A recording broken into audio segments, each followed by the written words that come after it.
Hey there everybody, and welcome back. It's been a little while since we've been together because, as you guys probably recall, I was undergoing a new computer build which took a little bit longer than originally anticipated. We'll start by talking about the new computer that we'll be using for the foreseeable future and some of the components that are in it. So first of all, we'll put two new graphics cards in it, which are GTX 980s. I'm a big water cooling enthusiast, so of course they're going into my water cooling loop. Also, as I've really started to take a liking to this YouTube video thing, I decided to invest in a new microphone as well to make sure you guys are getting the best experience possible. Also, probably the most considerable upgrade is that we changed our monitor out to a 21 by 9 32-inch LG monitor, which gives us a very cinematic widescreen. And you guys will be looking at that 21 by 9 today, so let me know what you guys think about the new resolution. This is the completed build. As you guys can see, I wasn't joking when I said I'm a water cooling enthusiast. It's a 2-pump, dual loop, 5 radiator water cooled system. Everything from RAM to the CPU to the motherboard to the graphics cards. And this is the new display in all its curved screen glory, which it is. I'll tell you what, it's been really fun to be able to use this monitor for simming, and hopefully you guys have fun watching the videos that get produced on it. So with that said, let's start heading our way on over to the terminal.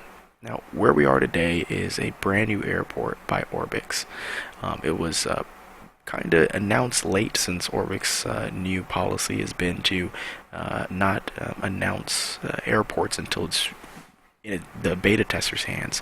So we just found out about this one a couple of weeks ago.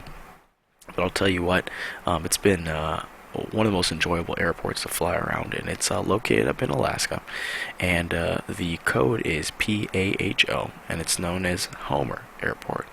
Now, it's a relatively small airport, but it is an international airport because it sits just on the southernmost peninsula in Alaska. It's actually smack dab in the middle between Anchorage, Alaska, and Kodiak Island, which, if you guys ever watched that old Coast Guard Alaska show, a lot of times you'd find them at Kodiak Island. So it has a lot of flights into and out of Canada, and because of that, it's an international airport. You don't really see any large jets here. This is more like a Dash 8 Island or some Twin Otters, etc., than a lot of privately owned aircraft as well. But it definitely does have commercial flights.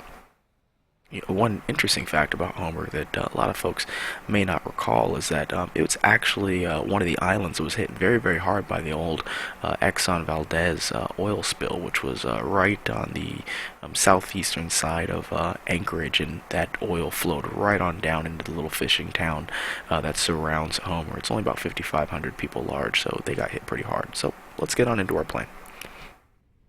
Now here we are in what everybody knows is probably my favorite new GA aircraft, which is the Real Air Duke Turbine V2. And she's perfect for this kind of, I don't know if I'd quite call it bush flying, but this kind of harsh weather, small airfield type flying, and should really allow us to get a good scenic view of the beautiful area surrounding the Homer Airport. So we'll go ahead and jump onto the cockpit, and we'll go through the startup, and we'll get ourselves on out to the taxiway. Now, although we're going to be doing a lot of great flying in today's video, I also wanted to make sure that we spend some time talking about some of the develops in the flight simulator community that have happened since I've made my last video. I've been hard at work not only trying to get this new computer finished up, but also, of course, trying to finalize or trying to continue work on the PMDG 737 FSX Steam Edition fix that I've been working very hard on. Now, although it's been fun to do that, I will tell you that I'll probably stop work on it now, simply because PMDG has released some updates letting us know about, although not necessarily a published timeline, just letting us know about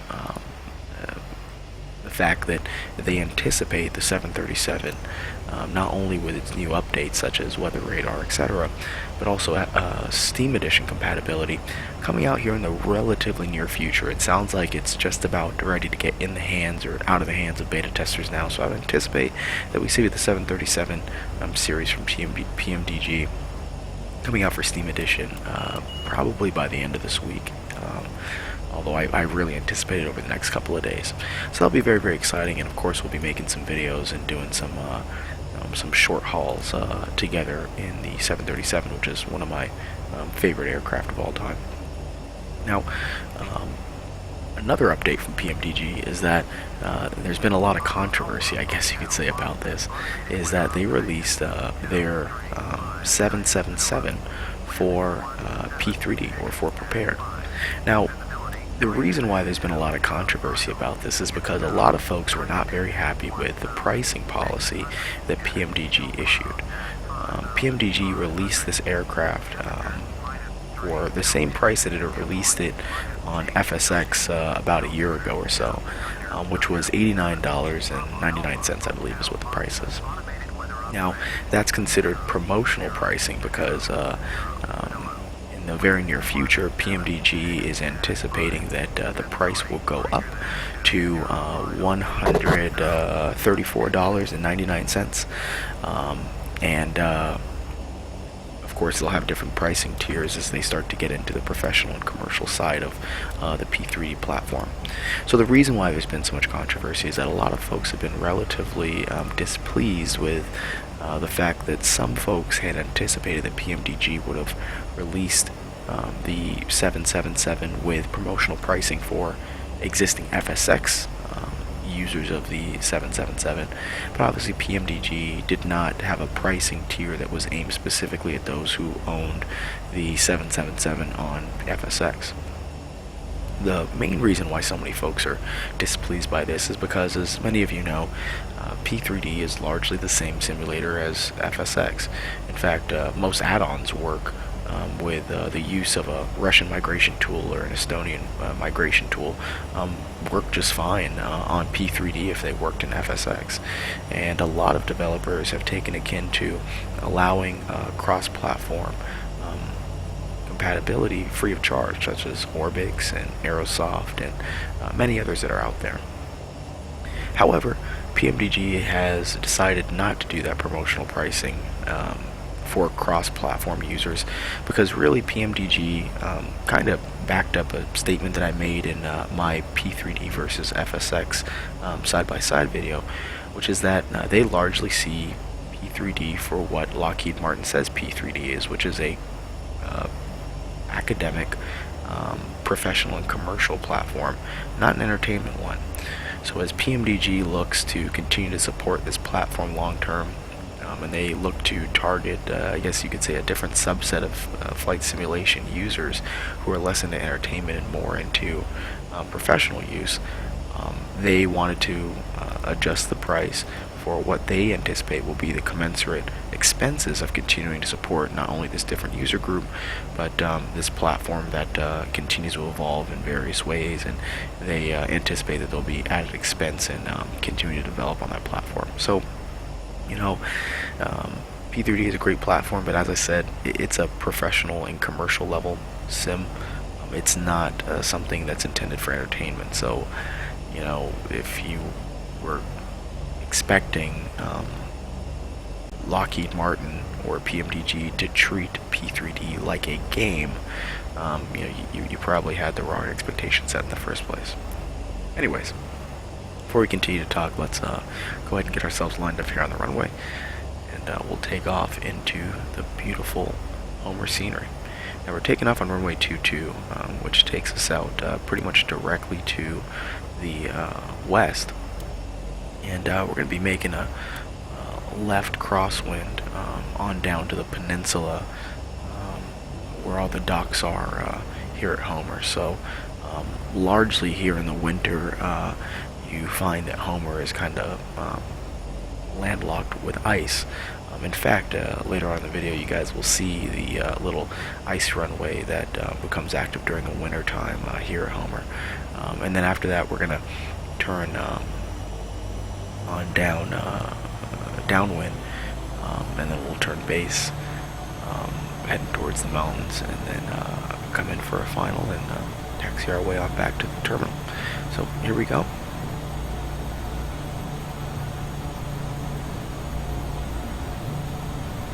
I'm not flying with ATC today, so you may see some some runway incursions and some other craziness going on with the AI, as I'm not really communicating with the local air traffic. This is largely a non-tower controlled airport, so you're talking with other pilots in terms of letting them know what your intentions are, where you are relative to the airport, etc. And over there you see the peninsula, and get ready to start our turn here once we get a little bit further out over water. So that was the update regarding PMDG. Another update I wanted to talk to you guys about is in regards to ORBX. So actually something pretty surprising happened the other day with ORBX, and it wasn't something I was originally anticipating to happen, but John V, who is the CEO of ORBX, had mentioned some time ago that Dovetail was in active discussions with him regarding their simulator, not only FSX Team Edition, but whatever their future rendition of a flight simulator will be. And he, along with a number of other developers, were kind of skeptical about, what exactly Dovetail's intentions were and what is it that they were intending to do. Whether or not it would be a closed development platform, or whether it would continue to be an open one where third parties could make add-ons as they wished without various rights or access to the platform from Dovetail. And he expressed concerns that were not misguided, but were relatively appropriate and were widely shared across the flight simulator community from various developers. So with that said, he did take Dovetail up on going to visit them, and at the end of his visit, he said something that was pretty cool and pretty encouraging, for me at least, as I wasn't quite sure what the outcome of that would be, but he did say that, and I quote this, "I endorse FSX Team Edition fully. There is clearly performance and vast usage improvement. Anyone trying to downplay that is wasting internet cycles, so you can just ignore them. There were improvements made to the very old code and some glaring bugs fixed. This is not news to anybody, and the evidence is tangible. At their invitation, I visited Dovetail Games in Kent, UK yesterday, and I came away impressed. Good guys there, and they have a vision for flight simulation. FSX Theme Edition is now installed on my development PC, and it's my go-to sim now. Enough said. We are deep testing ObjectFlow.dll now, and hopefully we'll see release for FSX Theme Edition very soon, so stay tuned." So, pretty exciting, and the reason why that's exciting is for a number of reasons. Number one, it shows that Dovetail is not the devil that a lot of folks kind of made them out to be, and the most encouraging part, I guess you could say, about all this is that John V, who is a very outspoken member of the FSX community, along with Pete Dawson, who is very adamantly supported FSX Team Edition. He calls a spade, and if there's something wrong with Dovetail's vision or the way that they are leading FSX Team Edition or the community, he would say it. But instead, he said that their vision, which he believes on the ORBX forums, he had a separate post where he said that he believes that their vision aligns with ORBX. Is obviously an encouraging one. I mean, this is a guy who's been developing for the flight simulation community and has, one of the most significant companies in the flight simulation community, and for him to say that their vision aligns with his, tells you that that vision is not only third-party developer friendly, but I think should produce some great products for us on the end user side. So exciting to hear that, very encouraging, and I was excited to hear that he was excited about it. So we're right here over the peninsula now, here at Homer. As you guys can see, there's a lot of cool boats that are down there, and a cute little town. I actually love to visit. I'm contemplating one of these days, and the weather's not so bad, going out there. I mean, I think it'd be cool to just kind of sit there on those docks and sit out there at that little peninsula and just kind of watch the traffic come in and out. but beautiful, beautiful area to fly into. I mean, gorgeous water, awesome terrain, and it just seems like a great place to get to fly. Anyway, so on to some other news that's out there. The other news that's been happening is Dovetail has continued to release or announce the release or intention to release various add-ons for FSX Theme Edition. One of them is actually by and look, I'll say that some of the add-ons are old ones from defunct FSX developers of the past, but one is actually a very original one, and it's one that's exclusive to Steam Edition, and it's called Dangerous Approaches, by somebody who some of you in the flight simulator community, especially those of you who read flight simulator related publications. This one's actually being developed by a lady by the name of Jane Whitaker. And Jane Whitaker is a columnist for PC Pilot and writes for a number of FSX related publications out there. And she designed this add-on called Dangerous Approaches, which should take you across what they call 20 adrenaline charged missions. That include, things like landing at Everest base camps or flying through the Sierra Nevada range while transporting medical supplies in a snowstorm, and all these different kinds of crazy scenarios that you would never want to find yourself in real life aviation. But she puts us in them, and for experienced FSX pilots, I think it'll be a cool kind of scenario pack to try our skills, and for new pilots, it'll help hone your skills. So it's pretty cool. I mean, I'll actually probably be buying that particular DLC. The rest of them aren't really of interest to me. They're more intended for those that are new to the sim and haven't really quite figured out how great the third-party developer scene is. But this Dangerous Approaches one sounds pretty doggone cool, so you'll probably find me flying it once it gets released. So that was really it in terms of the updates. I wanted to make sure that I shared with you guys my thoughts on MDG 777 release, or not really my thoughts, but just kind of the two sides of the story there. Wanted to make sure that I shared with you guys the exciting developments in terms of John V and ORBX's pledge to continue to support FSX Theme Edition, along with his enthusiasm about the vision and direction that Dovetail Games seems to be taking the FS community. And of course show you guys this beautiful rendition from ORBX of Homer Airport, which is in southern Alaska, and also give you guys a little bit of context about the city and its significance to the area.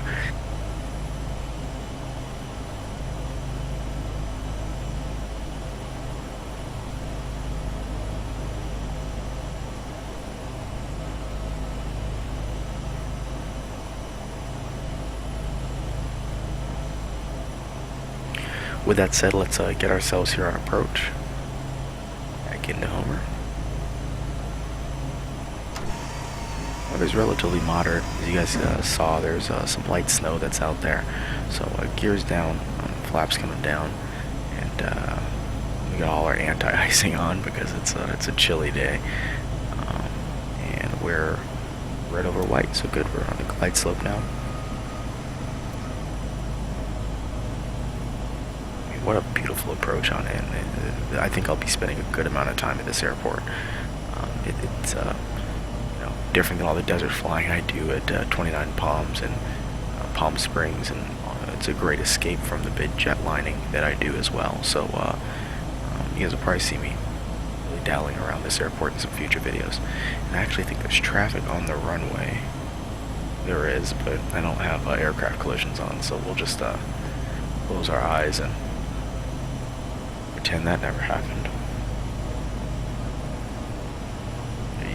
He looks like he's trying to taxi down the runway to take off. So let's worry about our landing. We'll worry about him in a minute. Right. And we're down, and here he comes. Ow. You can see the snow kicking up behind his prop wash. is the FSX Precipidex. I'm not sure exactly how to pronounce it, package, but right, here we are at our taxiway, and we're going to take ourselves back over to the terminal.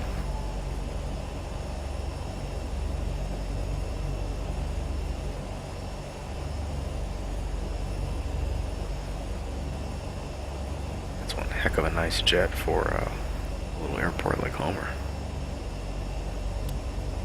Alright, we'll take off our landing lights and our strobes here. As we hold the center line, and we'll take off all of our ice protections, close up our oil cooling doors on the engines. We'll go right back over to where we started, in front of the terminal, right behind the Homer that you see there on the tarmac.